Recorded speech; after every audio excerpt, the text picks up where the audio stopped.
Alright, here's the Ghostrick Piper deck. It's a lot slower than the pure Chaos Piper build. So we have double Tragodia, 1 BLS, 1 Gortz, 1 Light Pulsar, 1 Chaos Sorcerer, 1 Artama, triple Ghostrick Frost, triple Ghostrick Lantern, double Symphonic Warrior Basses, triple Spectre, triple level 1 Spirit Monster, 1 Chaos Necromancer, triple Mystic Piper, triple Battle Fader, triple Effect Veiler, 1 Allure, 1 for 1, double Monster Reincarnation, 2 Reoccurring Nightmares, 1 Regeki Break, and double Wind Blast. And for the extra deck, 1 Star Eater, 1 Leo, 1 Gigantic Castle, double Red Dragon Archifiend, 1 Black Rose Dragon, 1 Ancient Fairy Dragon, 1 Ally of Justice Cataster, 1 Mistbird Colossus, 1 Formula Synchron, triple Duelingnetwork, 1 Utopia Roots, and 1 Slacker Magician. The main difference with this deck and the pure just Chaos one is that it uses Ghost Tricks, and it's actually a lot slower since it doesn't really just have the pure power. The thing is, it's slower, but it also slows your opponent down too, so they can't play fast because of all the hand traps you have. And it still has the great hand advantage, so you can use Phoenix Wind Blast, Regeki Break, Monster Reincarnation. So if you get a BLS in the grave, you can reuse them a couple times with Monster Reincarnation, assuming you draw into them, because this deck does draw a lot with Mystic Piper.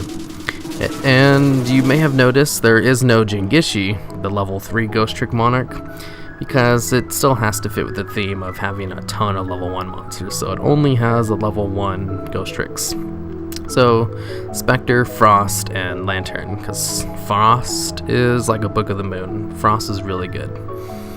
And yeah, that's pretty much it, because Ghostricks do have great advantage on their own. We get Spectre and Lantern in the grave, Reoccurring Nightmare to add them. Thing is, this deck has so much hand advantage that I couldn't run 3 Reoccurring Nightmares because there was really no need to, because I had so many cards in my hand all the time, and not a really good way to dump them enough, even with 2 Wind Blast, Regeki Break, 1 for 1, and a Monster Reincarnation. That's 6 cards allow you to discard from your hand, and I still had just too much hand advantage.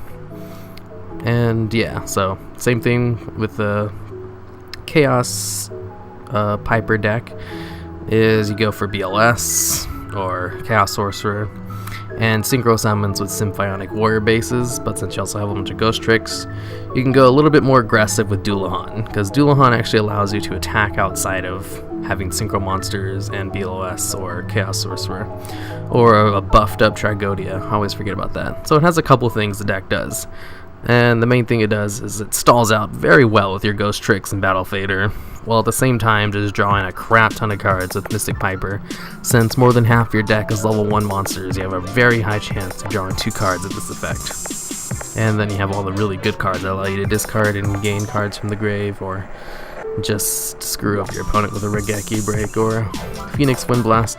Regeki Break's not that great, but it's because I don't really run MST, because this deck has so much hand advantage that I just need to get rid of those cards in the hand. So Regeki Break is pretty much to replace the MST in this deck.